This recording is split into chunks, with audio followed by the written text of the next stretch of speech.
Hi, this is Scott Garibay, and today we're going to talk about Dungeons and Dragons. We're going to talk about Dragons of Stormwreck Isle. So, in my humble opinion, there is a secret adventure in Dragons of Stormwreck Isle. It's contained in the art, not in the text, which is a historical first, in my humble opinion, for any Dungeons and Dragons adventure. Additionally, in my humble opinion, this secret adventure stars the 1980s D&D Saturday morning cartoon protagonists, even though Wizards of the Coast says it's not them. All right, so in my humble opinion, all that is true, and basically, what I'm doing is I'm decoding that. I'm going to excavate it. I'm going to pull it out. I'm going to interpret it. I'm going to sequence it, and then I'm going to run it. All right, so this is to run this secret adventure that, in my humble opinion, is contained within Dragons of Stormwreck Isle. It's the first, in my humble opinion, this is the first time this has ever been done in a Dungeons & Dragons product, where there's a Muggle adventure, it's there for the normies, and then for legacy dungeon masters who have been around since the start and understand the true legacy of Gary Gygax, which I think is bound into all this, in my humble opinion. It's right there, right? Okay, so today what we're going to talk about is we're going to talk about DOSI artifact. Oh, and this is part of a playlist. You need to watch this in the order it appears in the playlist to have full context.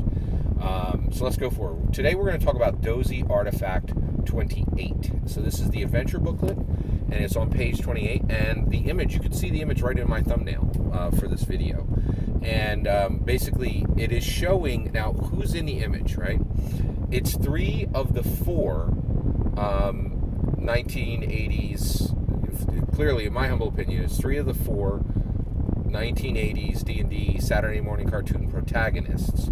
It is Presto the Magician, it is Eric the Cavalier, and it is Diane the Acrobat. And then there is also a Wormling Blue Dragon here, who I think is the precursor to Sparkrender, who is in the adventure. Okay, and this image is all taking place 100 years before the player characters do their thing and arrive, on the shores of Dragon's Rest in the Muggle adventure. Okay, and again, all that's within the playlist. Okay, all right. So what's happening here? So one, this is a critically important image. It's very, very important image because I think this is the moment when Sheila, the thief from the D&D Saturday morning cartoon, is returning to Earth, and I think you could see that in the image that they are reacting to that. So what's happening? Okay, so one, what we know that Presto and Eric are looking in the same direction, and they see an incoming threat. Okay, that they need to defend. Not themselves, right?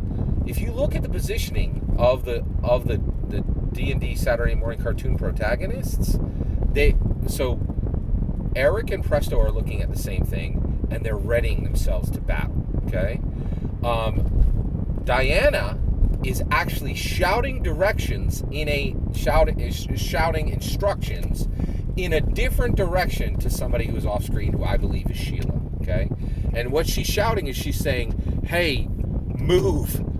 Get through the portal." Because if you've watched the show, there is 100 times, not 100 times. There's literally a dozen times. Every other episode is there's the magic portal back to Earth.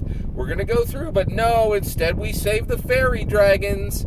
And Diana is shouting, and she's like, "Not this time. We've come too far. We've worked too hard. We did this without." I think this is everything in my humble opinion, this is everything she's saying to Sheila. She's like, "Get through the portal," right? We've been here before. No shilly-shallying. No looking at us forlornly. Get your butt through the portal, right? Dungeon Master is dead. There's a lot of evidence, in my opinion, in this secret adventure that Dungeon Master is dead, right? We're all here except Hank, right? And he's probably taken care of it. He probably, was not able to follow through. But we're all here. We've all worked this hard to get you through, right? Now, why is Sheila going through, right? And who's going through? It's Sheila.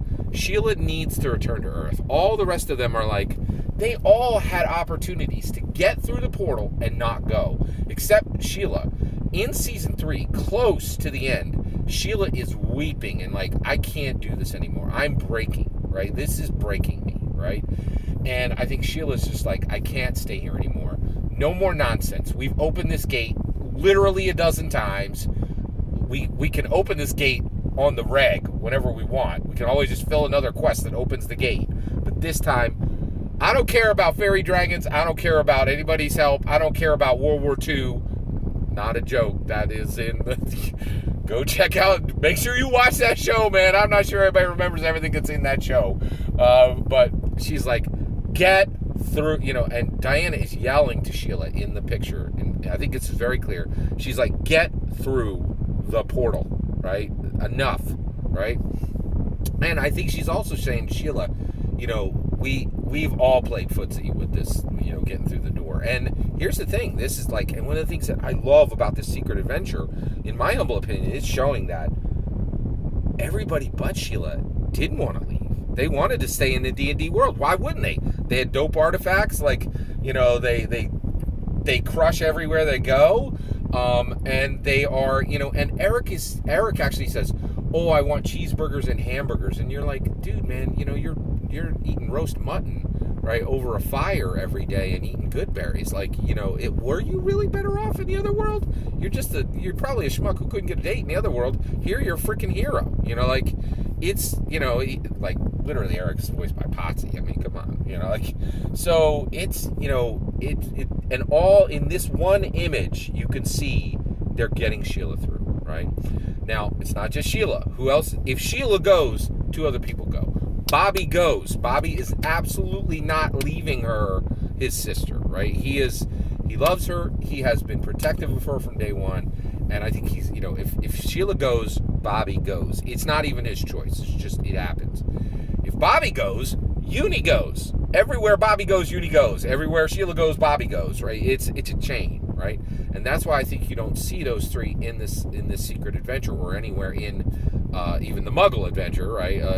Where you don't see him in the you don't see them, right? And the reason why is this is their departure, right? This is Bobby and Uni and Sheila gone, right? And okay, now this is a moment when Sheila's going to return, right? And Venger, man, he'd be all up in their business all the time. But Venger got wrecked, and he actually got trapped by the two rings about the third episode, maybe the second episode from the end of season 3, which is the end of the entire series, right? So Venger isn't even in a position to stop them. But you know who is? Venger's sister, Karina. And that is, in my humble opinion, who is actually looking over, right?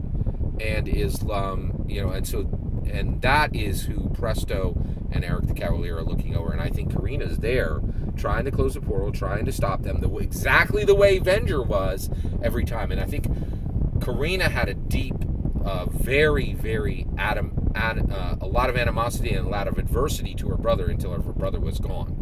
And so I think Karina, just like Bobby and Sheila, have a close relationship. Karina actually has a close relationship with Venger, right? They were very competitive, but when he gets like straight, like General Zod put into the neutral zone, by the protagonists, I think her relationship with him changed, right? So I think Presto and Eric the Cavalier are stopping Karina. That's everything that's happening in this image, in my humble opinion.